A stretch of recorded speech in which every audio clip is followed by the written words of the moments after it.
Nigerians recently woke up to gory news of coordinated bloody attacks by suspected terrorists on 3 schools in the Oluyole local government area of Ogbomoso in Oyo State, during which a teacher was shot dead and many pupils abducted along with some of their teachers. In the subsequent update, one of the abducted teachers was brutally murdered in captivity. Now, news has also filtered in about the Tuesday evening raid on the Cocoa Research Institute of Nigeria at Idianyure, Ibadan, in the Oluyole local government area, where gunmen also abducted 2 personnel of the institute.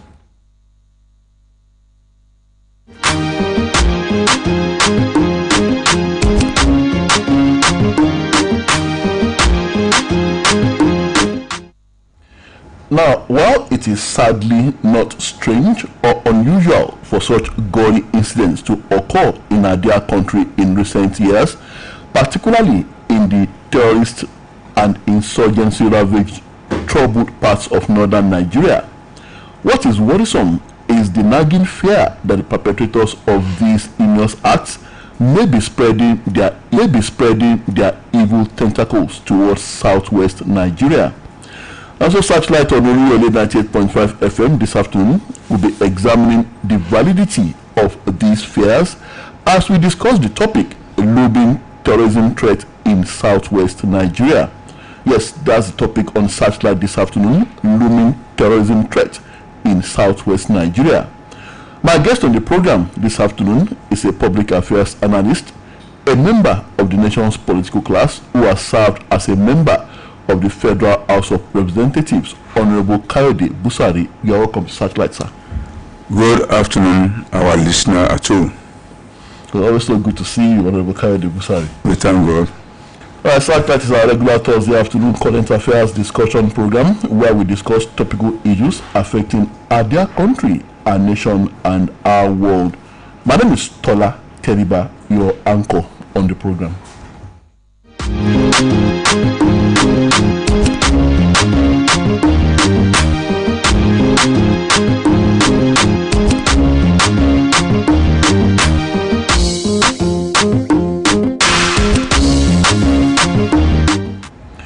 Now to business, Honorable Kayode Busari, and I'd like to start with this. Now, looking at recent developments concerning insecurity in nearby Kwara and Kogi states in the north central, and now more recently, the gory school abductions in Ogbomoso, Oyo State, southwest Nigeria, would you say that which we feared in the southwest has come upon us? Well, our listener at home, first of all, let me extend my heartfelt condolences to the immediate family of the bereaved people at Ogbomoso. It's a sad event. We pray that an occurrence will not occur again in our midst. We've been saddled with the information for a long time now. At least more than 6 months ago, various information featuring to us here that the bandits, the terrorists, have extended their tentacle to Kwara State, to Kogi State, and by then we've been hoping that our government here will be getting set and prepared to make these nefarious activities on the board by making sure that we beef up our security architecture. But it's rather unfortunate that we allowed this ugly situation to befall us in Oyo State here.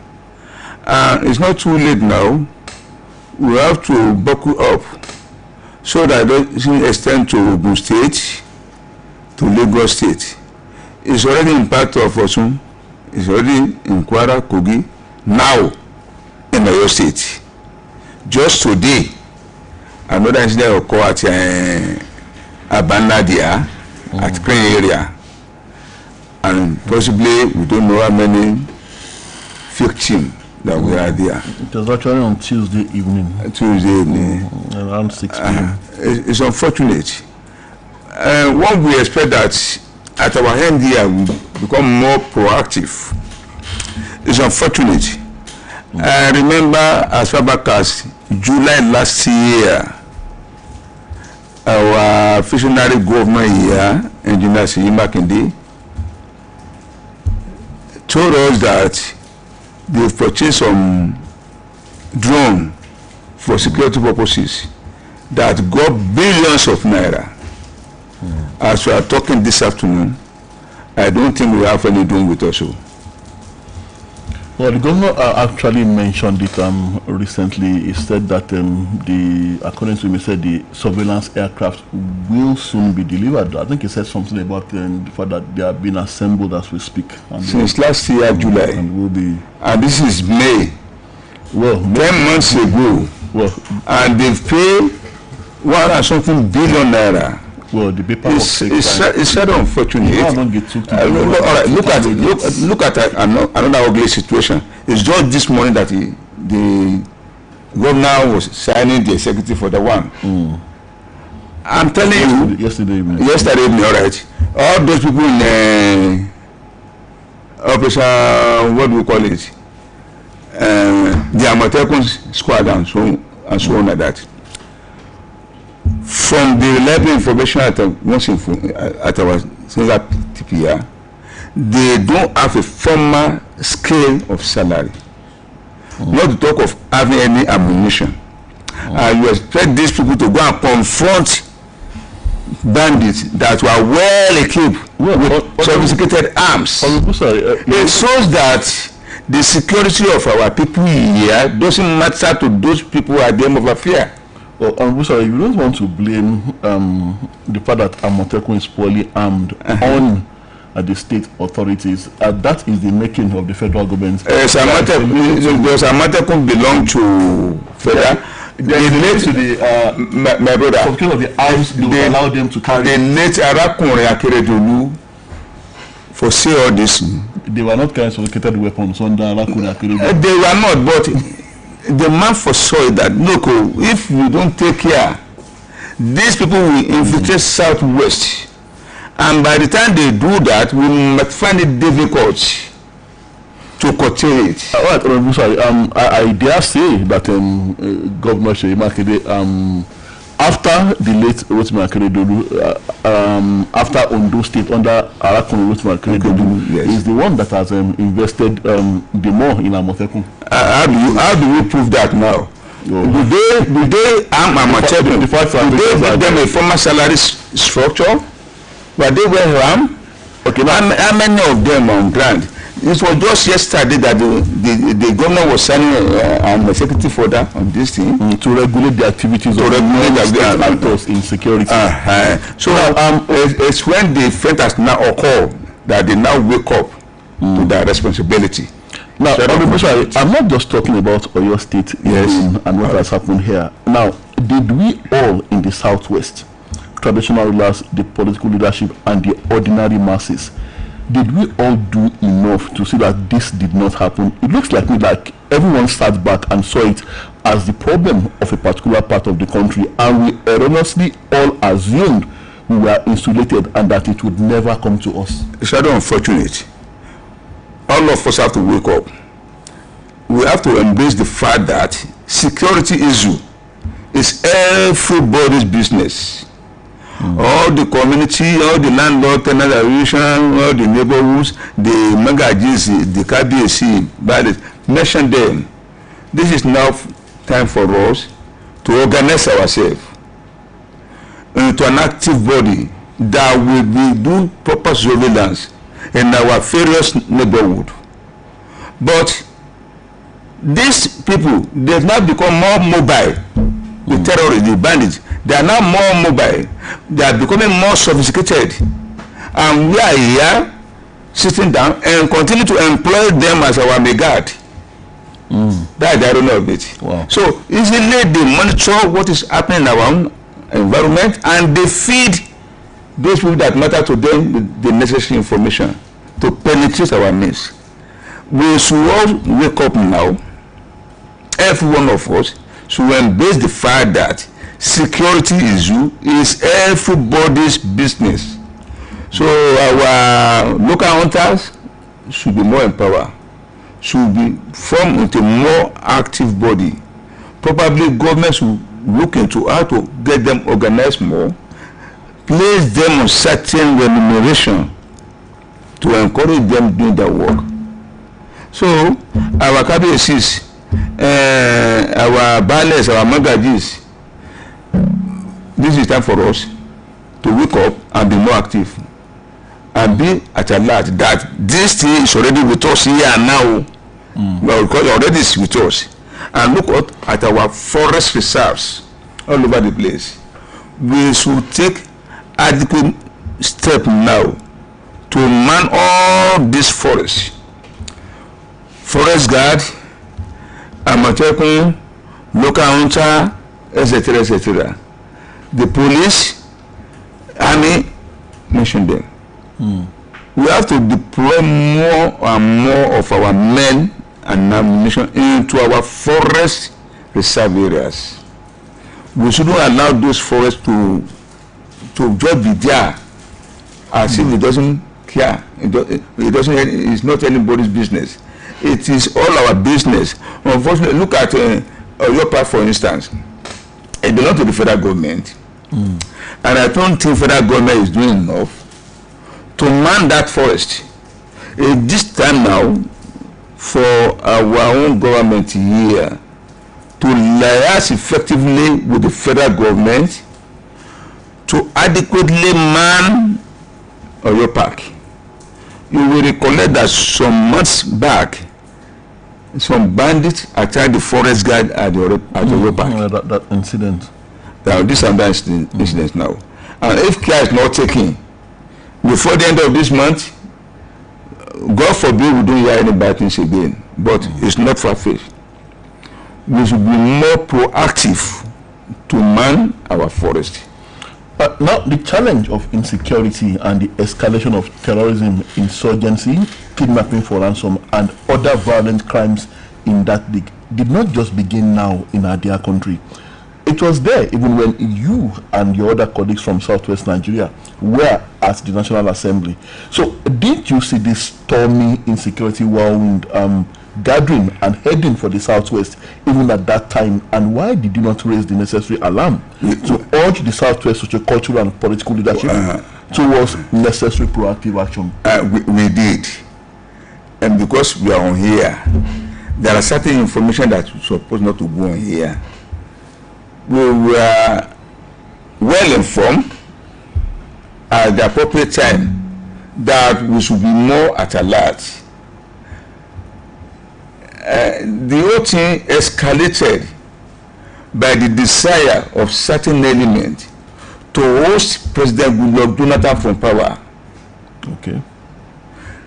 And because of that, the then President Jonathan saw it coming, and that's why he decided to throw in the towel at the appropriate time. And all the other states of federation, especially the southern part of the country, we were alerted that we should be on the lookout.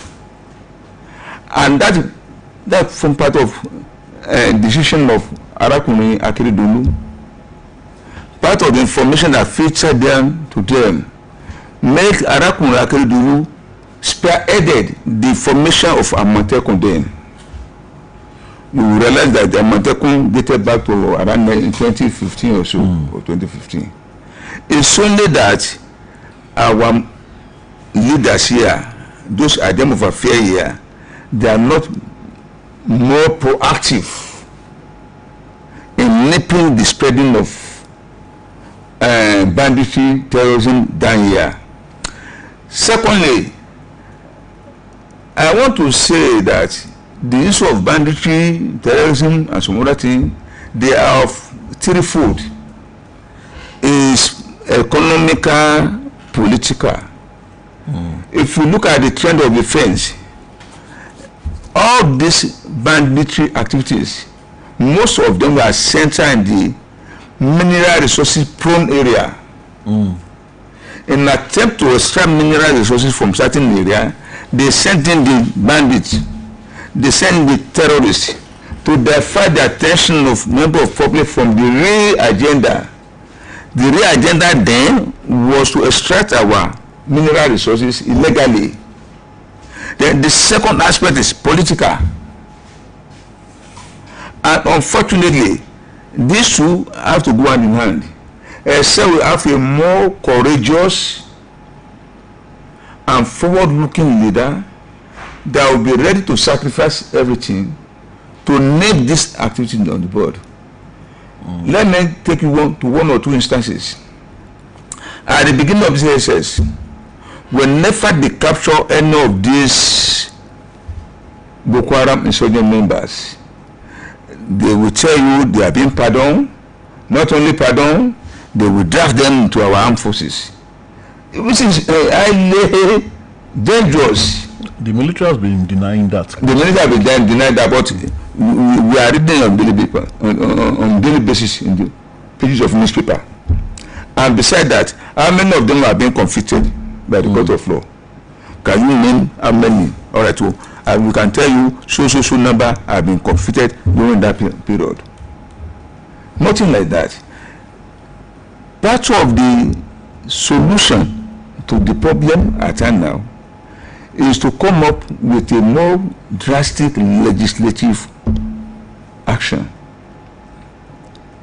Let's mete out adequate punishment that can deter anybody to go into that arena of kidnapping, banditry, terrorism. The laws are there, just that we are not using the laws were there, but to me, it's not being implemented firmly. The laws are there, and the laws are too lenient with them.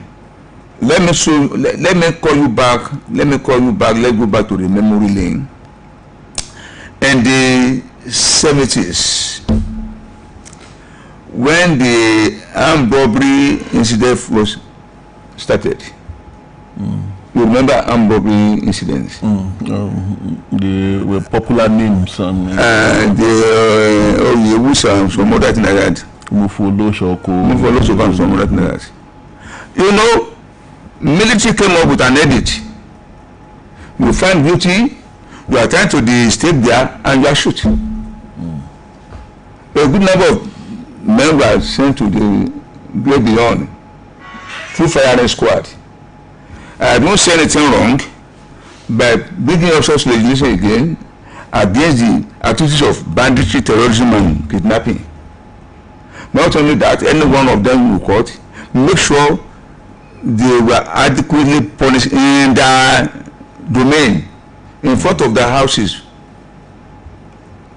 Try them to stay in front of their compound, in front of their houses.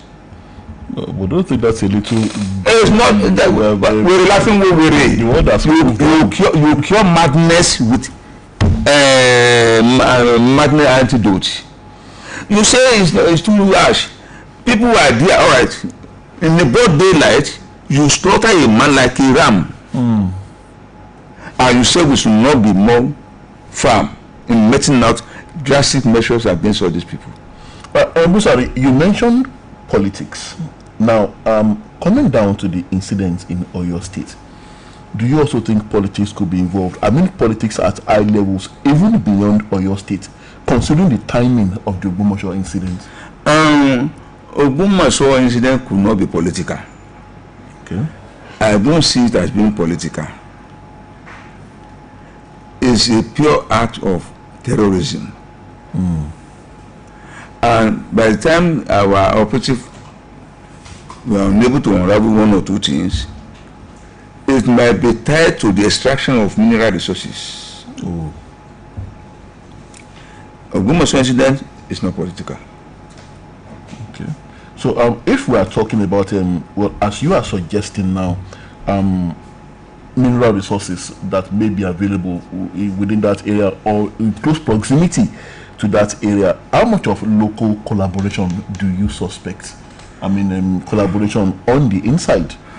We haven't got much of the figure with us, but naturally, before those people could strike, they could have do what I call reconnaissance survey around that place. About 3 months ago, it was reported that a good number of machines with armed men riding them pass through Yanofa border and some other area that towards a war. Nothing to confront them. Nobody made any attempt to confront them. I think we are well equipped with necessary equipment, like the drone our governor promised us. If that one can materialize probably in the next 2-3 months, it's better for us. By the time you deploy technology, you can track down these activities easily. But those equipment were not here with us. And the man you set on the field now to go and be charging for the bandits, are they well armed? Which type of ammunition are they carrying? It's a complex situation that everybody has to wake up. When we hear information, please pass it to the appropriate quarter on time to enable them be more proactive and go and spring into action. Well, you mentioned, and I do understand where you're coming from regarding the need for more technology to deploy in these things, especially when it comes to the matter of illegal mining. Well, we must also acknowledge that the Oyo State governor has been taking the war against illegal mining very seriously, especially in the Okeogun area. But how many of them have been brought to book? But no, that's not where I'm going. Sorry. What I wanted to ask is that how does this, again, and talking about the matter of illegal mining, how does this speak to the current terms and conditionalities of resource control? And what manner of resource control would we be talking about as ideal, such as would curb the activities of bandits and terrorists who are drawn to the illegal mining sites as bees to honey? You see, our constitution is there, and I think they are trying to tinkle with it now. All matters of mineral resources, I think state governments will be given some power to be in control. Let us practice real federalism.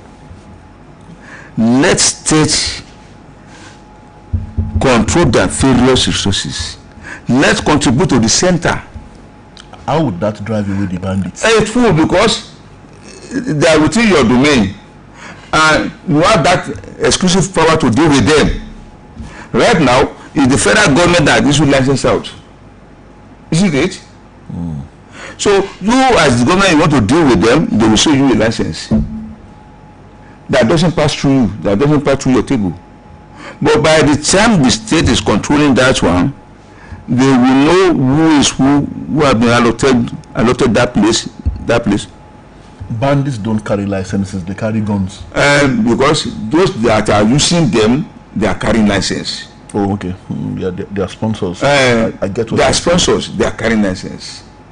They know where they want to mine, and they quite aware of the fact that they can appeal to the occupant of those community members easily. That look, we want to come and extract something in your region here. Let us resettle you. But by the time we have a comprehensive resource, mineral resource master plan, already we have it. We have it. It's a matter of how do we allocate all this? How do we carry out adequate and proper resettlement plan? If you can afford that, issue of banditry by the so-called explorer will be drastically reduced.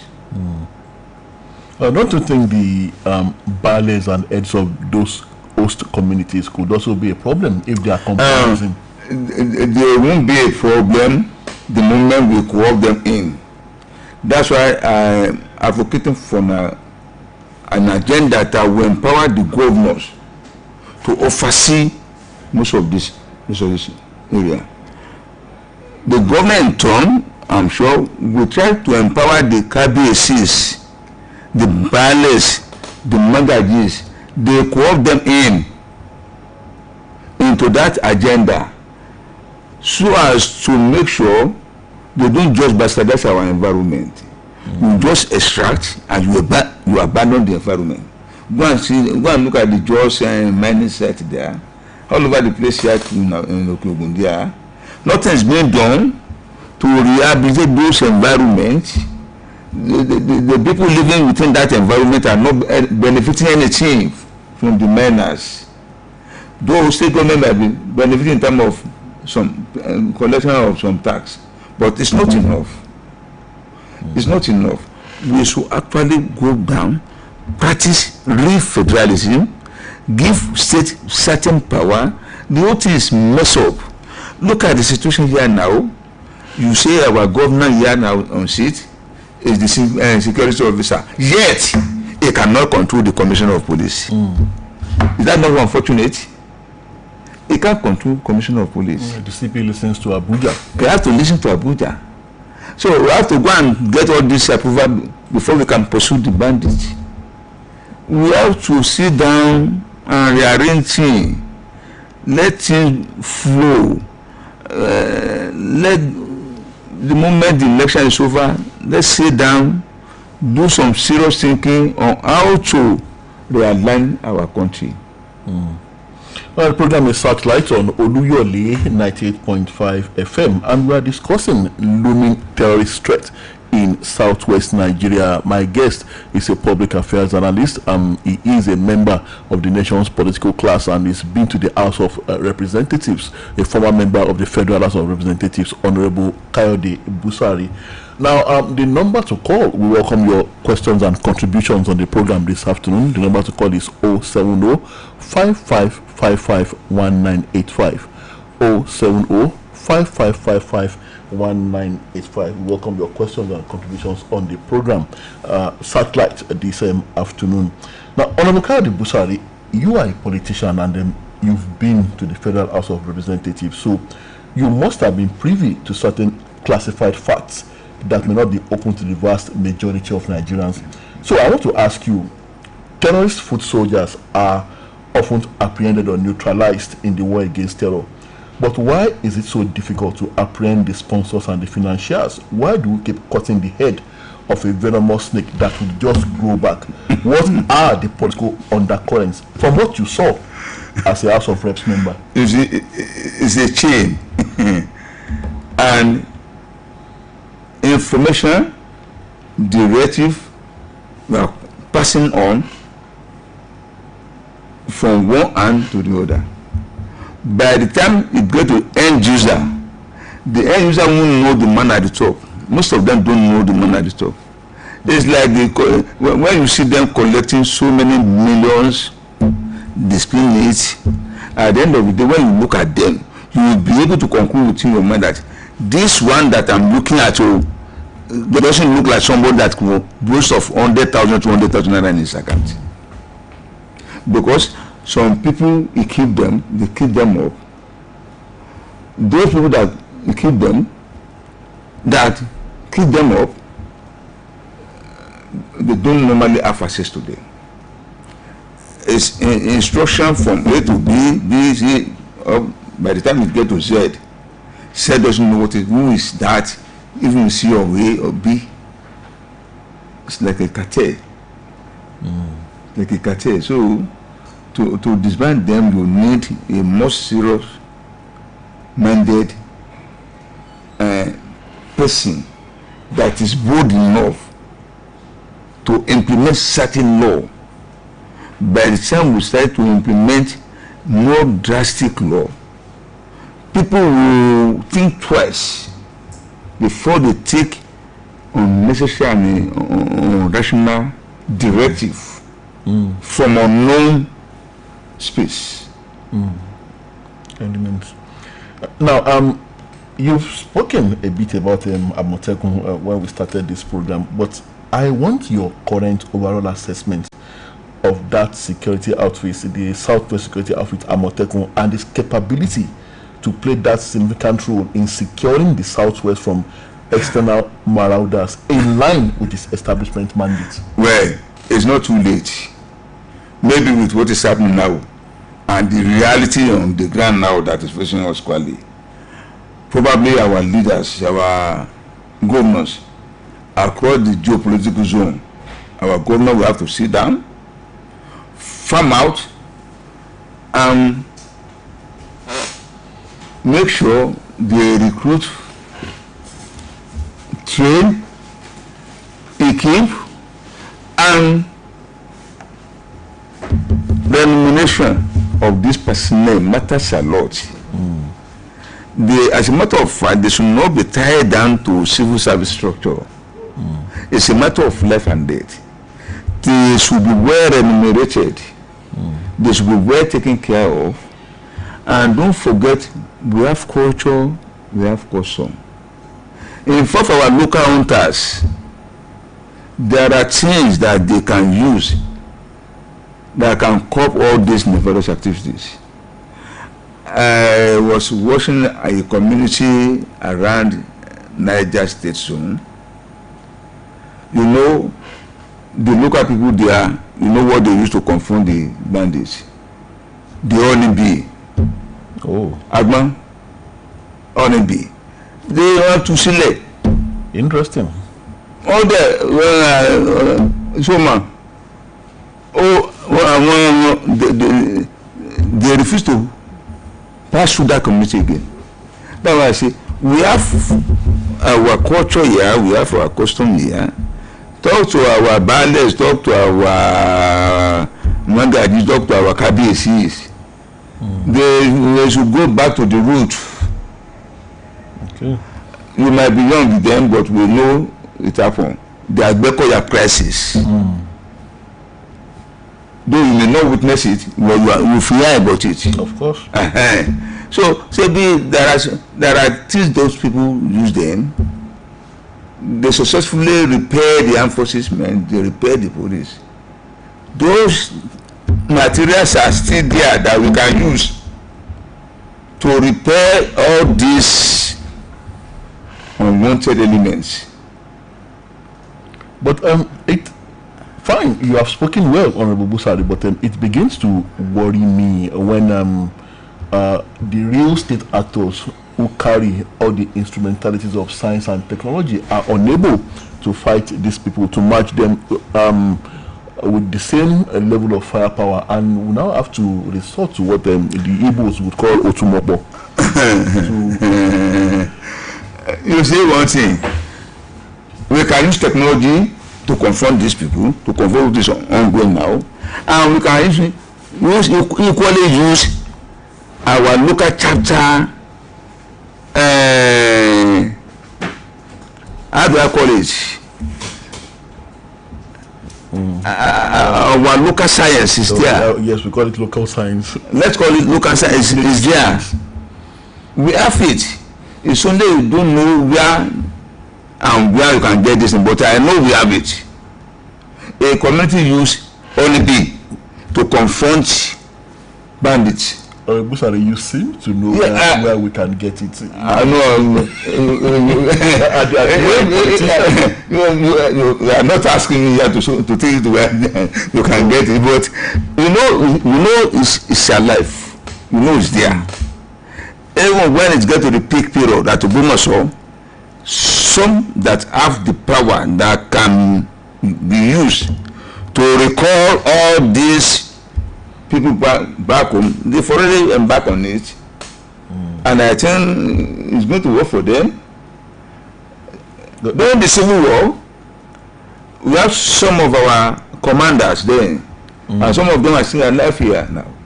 If people like Benjamin Adekunle are passed on, we still have some, I won't mention their name, they are still alive here now. They know what they used during the Civil War, that helped them.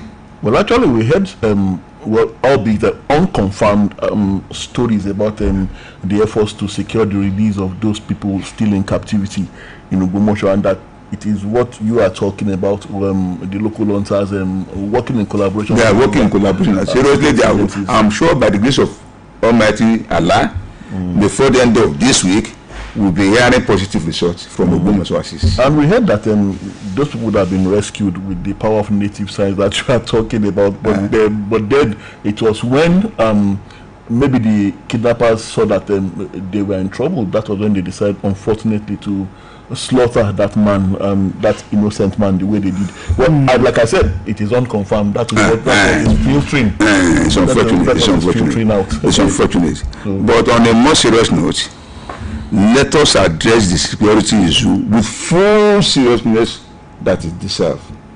Talking about full seriousness, yes.